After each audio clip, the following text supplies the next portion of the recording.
And we're joined by Zach Edey and Trey Kauffman-Redd. And please raise your hand. We'll get a question to you right here. Pat? Pat 40 from Sports Illustrated for Trey. Silver Creek Dragon got a question for you here. You're a big guy, but what is it like in practicing and drills when you're trying to move Zach? It doesn't work. You can't. For the short answer, you got to play differently. So, yeah, I'm a pretty big guy, but when you're going up against him every day, you don't feel that way. So, it's kind of funny when you go and play other teams. Like sometimes I have to realize, you are stronger than the other guys. But when you just face him all the time, it's difficult. Right here. Zach Oz from Indianapolis Star. Trey, you talked about this a little bit last night, just sort of settling into that game, obviously having a really good second half. What in an environment like that does settle you down, settle you in, just kind of get your comfort when it's a neutral site? It's obviously a big atmosphere, things like that. I think just playing. Nothing special, to be honest. It's just going out there and playing and knowing you've done it before, everything that you're doing in the game you've worked on like countless of times, and your teammates encouraging you. Questions, please. Right here. Justin Haberstroh, Sports Capital Journalism. Zach, this is a question for you. You beat up on a team at Grambling State that really didn't have much height to compete against you. Now you're going to play a team in Utah State that has a little bit more height. Is there a different approach mentally, or in any other way, game plan wise, that you have to change your approach a little bit? Not particularly. I think I kind of attack most people kind of the same way. I've gone against size plenty of times in my career. We have Will Berg on our team, he's 7 foot. I practice against him every single day in practice. So it's not like I haven't seen size before. I kind of know how to deal with it and how to attack it, but the game plan kind of stays the same. Questions, please. Right here. So for Zach, this is Jason Walker with CashFilletDaily.com. With Isaac Johnson on Utah State, obviously they're going to probably try and stretch the floor with you potentially guarding them. How have you guys approached teams when they try and stretch the floor and maybe try and draw you out of the paint? Without getting too specific into it, like I said, we've dealt with a bunch of different styles all year.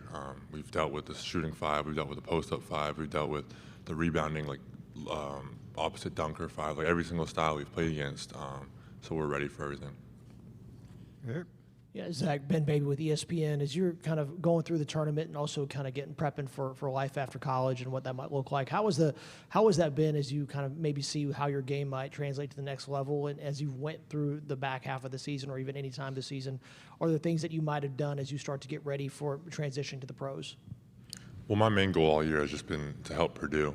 It's never been to try to become a NBA player right now. I think there's time for that. I think I have plenty of basketball left in my career to get to there. Right now, I'm focused on Purdue. I'm focused on winning championships, and I'm focused on winning basketball games with my teammates. I took some things in the offseason, obviously, that proved would help my draft stock and help Purdue, like guarding in space, guarding a ball screen, getting quicker on my feet, playing out of the pick and roll more, setting better screens, stuff that will help Purdue and in my NBA. But I'm really focused on Purdue right now. Questions? Right here. Yeah, this is a question for both Zach and Trey. What are some things that Utah State you think does really well, and what are some things that you think you could exploit from Utah State? Start with you, Trey. They're just a really good team. The big guy that they have, he's a really, really good player. We had a player that when I first came here, Trey Williams, that Coach said he kind of reminded us of. But yeah, so obviously sending help to him, and then the people that they have around him are also really good players, really experienced, and it's gonna be a tough matchup. Zach? Yeah, they're a good team, obviously. They kind of play that 5-out style. They try to spread you with their 5-man that can shoot, and Osabor that can put the ball on the floor and make some plays like that. Obviously, we kind of have some things in place to try to prevent the way they want to play. Questions? If there are no further questions, we'll just, okay. Yeah, Trey, when you guys broke down the tape and kind of looked at the opponent for tomorrow, what jumps out for you, and what are some things that they do well? Right. No, I mean, just like we said, you know, they're really good in their sets. Yeah, I don't know. You see that question again? Sorry. I mean, No, we're good. yeah. I mean, really good players, really good team. I don't want to go too much into that. Zach? Zach Osterman, Indianapolis Star. Zach, it feels like we always ask your teammates this question, but asking you about Trey and just how he's developed, and you will spend a lot of time working against him in practice, working with him in practice. How have you seen his growth in the last couple of years? What maybe has kind of marked out the steps he's taken? Yeah, he's taking big steps and big. Like, I still think he has a lot of room to grow, but the player he is now he's really good. His footwork in the post, the way he's kind of be able to stretch the floor a little bit. There's just still like so much room for growth in his game, and he's already such a good player. I think that's a really scary thought. All right, guys, we'll let you go. Thanks. Thank you. All right, Coach Painter has joined us, and Matt will just ask you to make an opening statement, and then we'll take the questions. Yeah. Obviously, we're excited about playing. Utah State, well-coached team. Great experience, even though they don't have a great deal of experience together, which kind of shows on just their ability to come together in a short amount of time in a year with nobody that scored for them last year, played for them last year. I think one guy set out for them.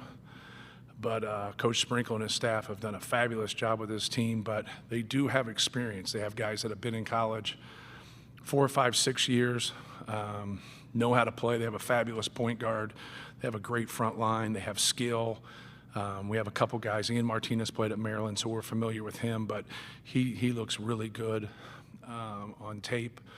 But just the balance of being able to defend, being able to offensively, play through their post, but also play through their point guard, get out in transition, execute their sets. They're just a well-oiled machine. They have a really, really good team. They've had a great year, and this is going to be a tough challenge for us. Questions, please, right here. Zach? Zach Osterman, Indianapolis Star. Matt, I guess sort of a more philosophical question, but what's changed about games like this? They may be on the extreme end, but when teams can turn over so much in a year, and maybe you really do just have 1 year's worth of tape. I recognize they're kind of an extreme case with the portal Right. and roster churn. Yeah, they're definitely, I would say they're an outlier, for a team not to have any individual on their team from the previous year. The thing that I think the caveat for that is Danny does have 2 of his players from his previous school that's played for him, and they happen to be 2 of his better players. So I think, and the positions that are really hard to get, a quality point guard, the guy that can run your team and make a play, especially at the end of clocks, and then a great big that can pass the basketball. Their big reminds me of Travion Williams, just was his ability to wheel and deal and pass the basketball. Just a really, really good player. But yeah, that's today's landscape, right? I think that's going to continue unless some things change within our guidelines. But coaches that can do what Danny's been able to do are the ones that are going to flourish, because I think we can end up being an outlier too for how we operate, because we don't operate any differently, because we only play in the portal a little bit here or there. So I don't think we'll take anybody this year. So we've taken 2 guys now, if you count the following year, in 4 years. So we've had the fewest amount of guys of any high major school in the country in the last 4 years. So I think it does come and find us at some point, because you can't control all of that.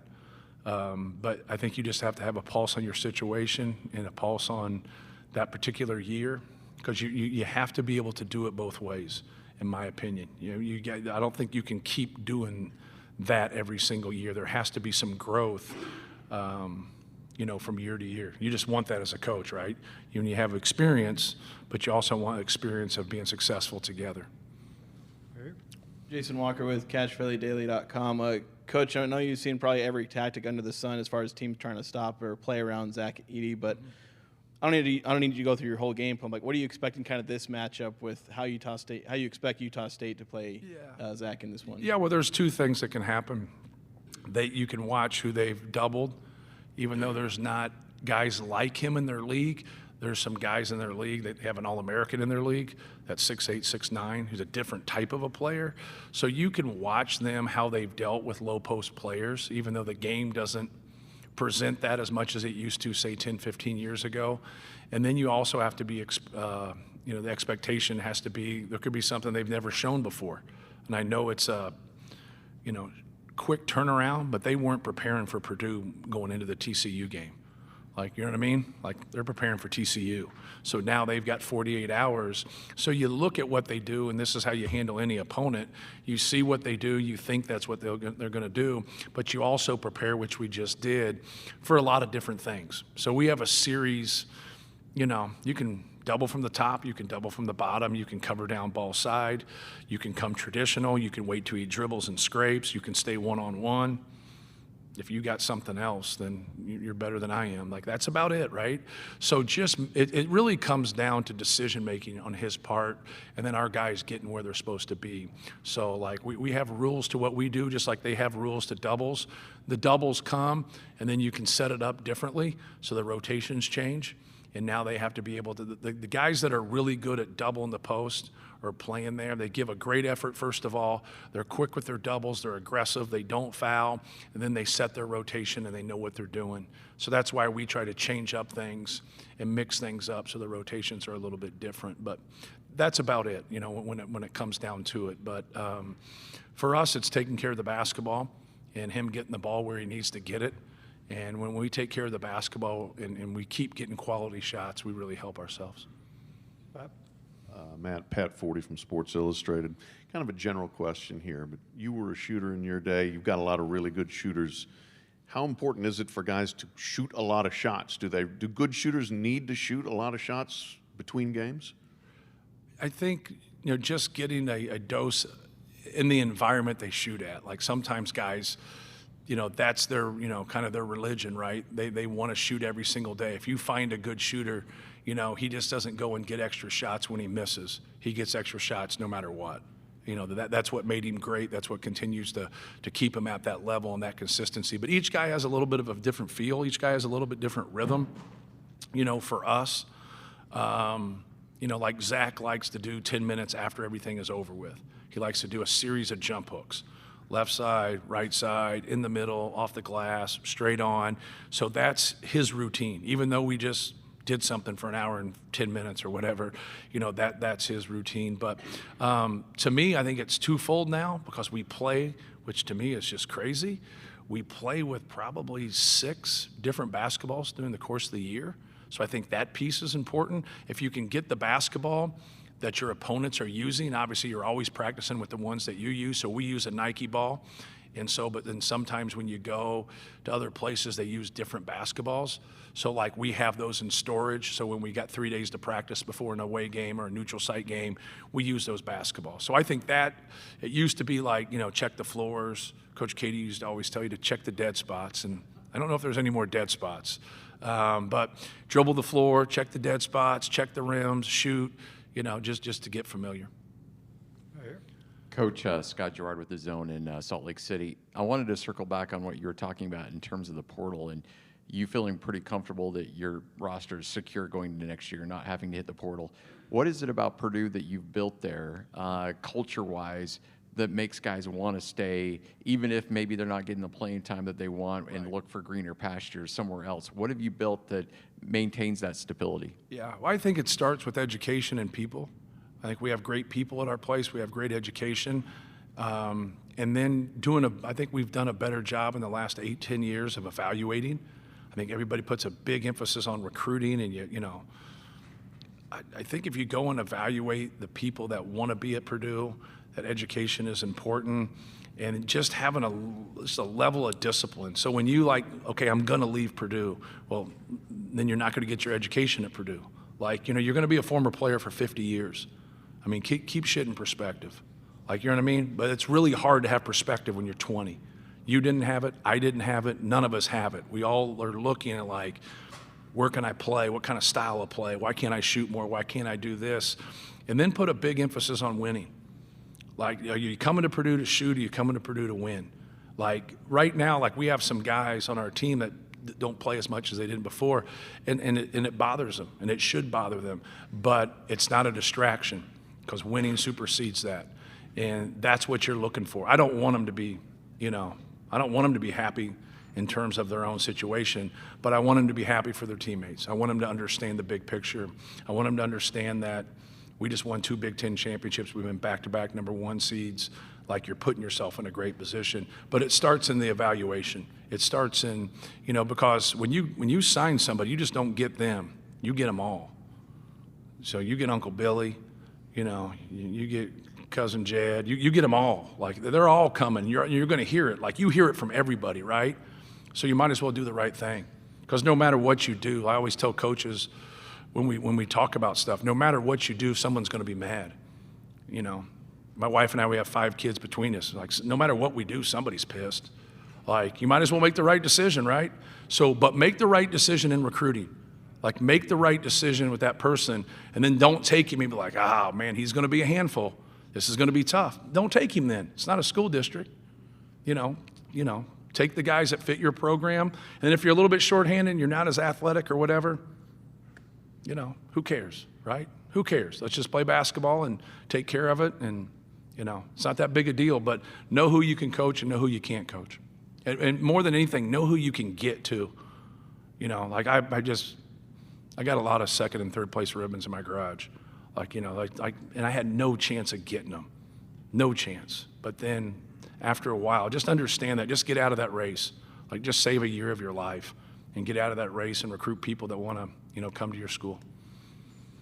Yeah, Matt, Ben Baby from ESPN, kind of along the right here. Thank you. Yeah, along those lines, the portal opens tomorrow. What are your thoughts on the timing of when that opens, and what how does that kind of impact roster construction, building, and has there been a lot of discussion amongst coaches, or just would you want it later on after the tournament to be over to kind of level things out? Yeah, we're not in the position right now unless some people are going to leave our program, to really dive into it. So it just depends on your situation. A lot of if you're starting over, you're in a much different position than someone who's been at a school for 19 years. If you got guys leaving for the pros, or you got some guys that are unhappy, or, we got teams in our league that have been successful doing it. We have other teams in our league that are somewhere in the middle. Then we've had other guys, that kind of struggle. If you can take somebody, like Lance Jones was about winning. He didn't say one thing about name, image, and likeness, even though he obviously gets money through name, image, and likeness. But he didn't say one thing in recruiting about that. So there's nothing wrong with that. There's nothing wrong with him wanting that. But that can't supersede winning. Like, a lot of times people in the portal, because they don't like their role, but they want to win, but they want to win playing shortstop and leading off, right? They want that, which there's nothing wrong with having that dream and wanting that. But I think it's easy for me to talk about your problems, but it's hard for me to talk about mine. I just look in the mirror and see something different than you see. You know what I mean? So each individual, but think how you are when you're 20. Like, you were way worse when you were 20 than you are today, right? And that's where they are. So when I'm looking at somebody, or you're looking at those situations, like, if I bring in 8 people, like, what's the average of those 8 people going to be successful? 4? Right? Because I got 5 guys returning. You have 13 scholarships. So, like, you're when you have a large number, you're going to take people, and you have to realize, if you're coming in that kind of class, some of those guys aren't going to be successful. Like, I don't like that piece of it. Like, when I take somebody, I look at it, and not all of them have been successful. I want to say, here's our plan. Here's what we want to try to do. Now, he's got to go out and earn playing time. He's got to go out and earn these things. And I'm always going to do what's best for Purdue. But I want to think that I have a plan for their success. I mean, it eats at me when I got a couple guys that started for me last year that don't play. It kills me. But I have to do what's best for Purdue. I have a job, right? So, like, when you look at all those things, those kids need to look at that. The people around those kids need to look at that and say, hey, I'm going to go and get some money. I'm going to go and do this. Your happiness is going to lie in winning or losing. If it doesn't lie in winning or losing, then you're not a competitor and you're not a real basketball player. Because that's how it is as a coach. Like, all these coaches are now moving, and the money is extreme. And I know this, if you can go somewhere and make a bunch of money and you lose, you're going to be miserable. You are miserable. And if you go and you don't make as much and you win, you're going to be happy. So, like, everybody needs to take a step back and understand their own happiness, whether you're a player or you're a coach, and make their decisions through that. Because, like, I'd rather play 15 minutes and win a bunch of games than play 30 minutes and get our brains beat in, right? I'd rather do that. And then at the end of the day, like, I did this and I didn't get the education I could have gotten at this other school. That doesn't make sense. Right here. Jack Johnson, the Utah Statesman. Tomorrow, you guys, by all probability, are most likely going to win. You guys have all the favor. Like, if you're looking at the, stats and whatnot, like the history behind the matchup between you two, what's your mentality going into the game, and what are you telling your players? All right, let me explain something to you. Everybody in the NCAA tournament is really good. Now when you go to that 32, everybody is that much better. They're a really, really good basketball team. They are well coached. This is going to be a dogfight, all right? It's going to be a dogfight. So we've had a lot of experience here, all right, and we've had some disappointing days. Like, there's no way we are looking past these guys. These guys are real. If you watch that game from TCU, TCU is tough. They're hard-nosed. They're well coached. They got big-time players. TCU's got big-time players. They beat quality teams in the Big 12, all right?